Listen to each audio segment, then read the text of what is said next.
Yan, mga lalabs, nagbabalot tayo ng mangga na gagawin nating salad. Sana malutong ito kasi mas masarap ito na malutong.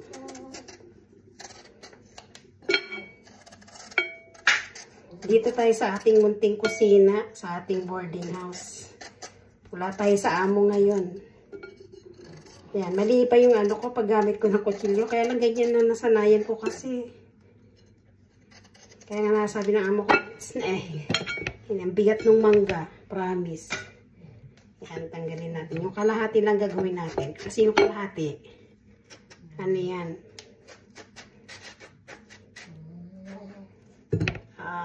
Medyo ano siya, malutong yata yung nabili ko, bravo. Hindi natin kailangan ilagay lahat. Kalahati lang. Tipid-tipid. Kasi mahal itong mangga dito. Oh, mahal po itong ganitong mangga dito. Yan.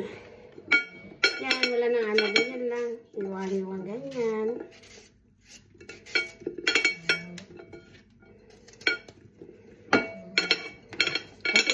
May gustong gawin dyan ng anak ko.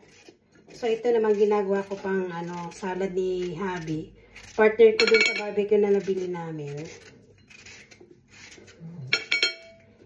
Salad na mangga. Tikman natin. Sarap.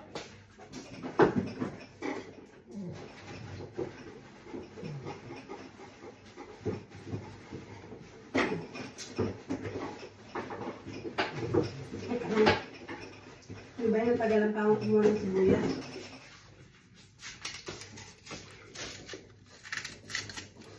Tapos lalagyan natin siya ng sibuyas.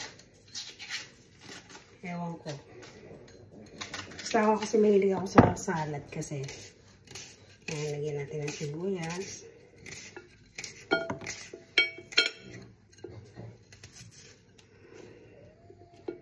Pang patwist. Nakakaiyak na siya mga lalabs.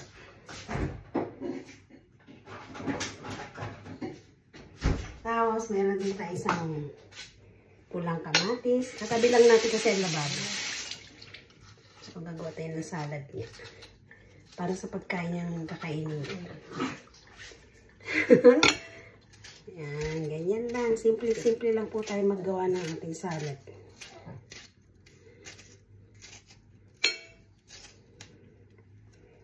Yan, kasi yung kalahati, lahat ng kalahati na yan, gamitin ko po mamaya. Tapos, meron tayo dito itlog na pula or maalat. Kasi pula yung balat niya.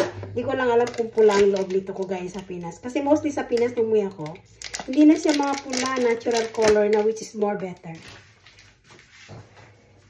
Ito.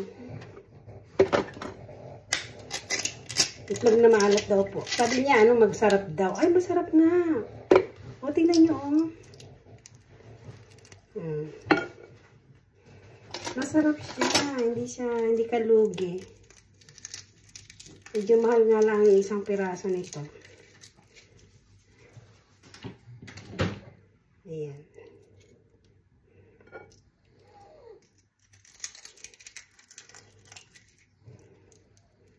Yan. Matutuwa si Habi nito.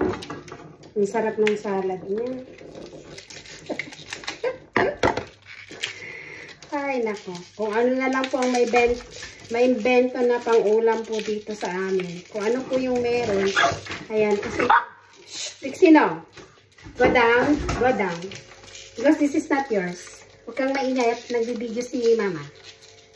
Ayan, pati yung aking aso na inggit yata sa itlog na maalat. Na? Huwag maingay siya. Ayan, nahati lang. Uy, talagang ano siya. Ang ganda ng pagkagawa na nagawa na. Promise. Ayan, oh. At least, wala nang dumidikit na kulay sa kamay ko. Hindi kagaya nun.